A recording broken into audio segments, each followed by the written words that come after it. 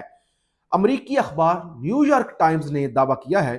کہ ایران کے خلاف جنگ میں ابھی تک امریکہ کا 6 ارب ڈالر کا نقصان ہو چکا ہے، اور ہر گزرتے دن کے ساتھ اس نقصان کے اندر اضافہ ہو رہا ہے، اور بڑی وجہ یہی بتائی جا رہی ہے ایران سستے میزائل بناتا ہے اور ان کو روکنے کے لیے مہنگے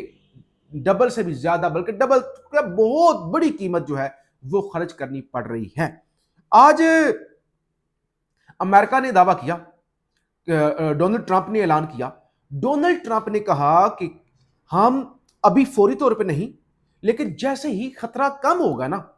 تو ہم زمینی طور پہ فوجیں داخل کر دیں گے ایران کے اندر۔ پہلے تو اعلان کیا گیا تھا نا کہ بس ہم ابھی فوجیں بھیجنے لگے ہیں، ٹرمپ کہتا ہے کہ نہیں ابھی فوری طور پہ نہیں ہم بھیجیں گے، تھوڑا سا خطرہ کم ہوتا ہے تو ہم بھیج دیں گے، اور ہمارا ٹارگٹ یہ ہے کہ 450 کلو گرام یورینیم جو تقریباً 60% تک انرچ کی گئی ہے وہ قبضے میں لی جائے، اور وہ ہم قبضے میں لیں گے، زمینی فوجیں اسپیشل فوجیں بھیجیں گے جب ہمیں خطرہ جو ہے وہ کم ہوگا۔ اچھا، اب ترکی کی بات سن لیں، ترکی کے حوالے سے خبر سن لیں، کیونکہ ترکی پر بھی اکا دکا حملے ہوئے ہیں۔ تو ترک وزیر خارجہ آئے ہیں میدان میں طیب اردگان کے بہاف پر، انہوں نے کہا ایران نے مزید میزائل فائر کیے تو نتائج سنگین ہوں گے۔ یہ پہلا مسلمان ملک ہے جس نے ڈائریکٹ ایران پر حملہ کرنے کی دھمکی دیا، اگرچہ سعودی عرب پر بھی حملے ہو رہے ہیں، سب پر حملے ہو رہے ہیں۔ ایون بحرین کے اندر جو حملہ ہوا ہے ان کا 90% جس پانی کے پلانٹ پر دار و مدار ہے وہ پلانٹ تباہ ہو گیا ہے، لیکن ترکی کی جانب سے دھمکی لگائی کہ بھائی ایران نے اگر ہم پر حملہ کرنے کی جرت کی نا تو ہم سعودی عرب نہیں ہیں، ہم U A E, Kuwait, Bahrain, Qatar نہیں ہیں، ہم فوری طور پر جواب دیں گے۔ اور آپ کو پتا ہے ترکی نیٹو کا بھی ملک ہے، نیٹو کا بھی پریشر ہے ترکی پر، وہ کہتے ہیں بھائی آپ پر حملہ ہوا ہے اور ہماری ٹریٹیز ہیں کہ ایک پر حملہ سب پر حملہ، تو لہٰذا ہم سارے یعنی مل کر حملہ کرنے جا رہے ہیں۔ یعنی یہ ایک بہانہ مل رہا ہے نیٹو کو بیسیکلی کہ ترکی پر حملہ ہو اور وہ سارے مل کر ایران کے خلاف آ جائیں۔ ایرانی صدر نے پبلک سے اپیل کر دی ہے، کال دے دی ہے، انہوں نے کہا متحد ہو کر سڑکوں پر نکلیں اور ملک کا دفاع کریں، ان کے 1 انچ بھی ملک کا جو ہے وہ ہم جانے نہیں دیں گے۔ اور انہوں نے اب ایرانی عوام سے بھی مدد مانگ لی ہے کہ ایرانی عوام بھی سڑکوں پر نکلے اور وہ بھی جو ہے وہ اپنی فوج کی، اپنے ملک کی مدد کرے، کیونکہ وہ کہتے ہیں کہ ہم کسی صورت بھی چاہے جو بھی ہو جائے اپنے ملک پر قبضہ نہیں ہونے دیں گے۔ چین میدان میں آیا ہے، چین نے ایران پر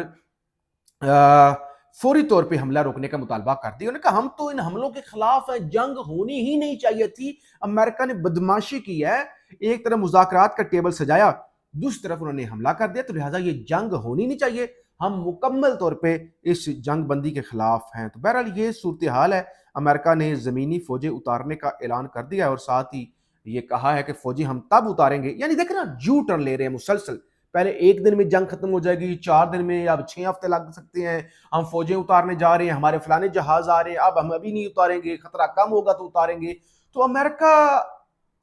مسلسل پیچھے بھاگ رہا ہے، لیکن آج جو امریکہ نے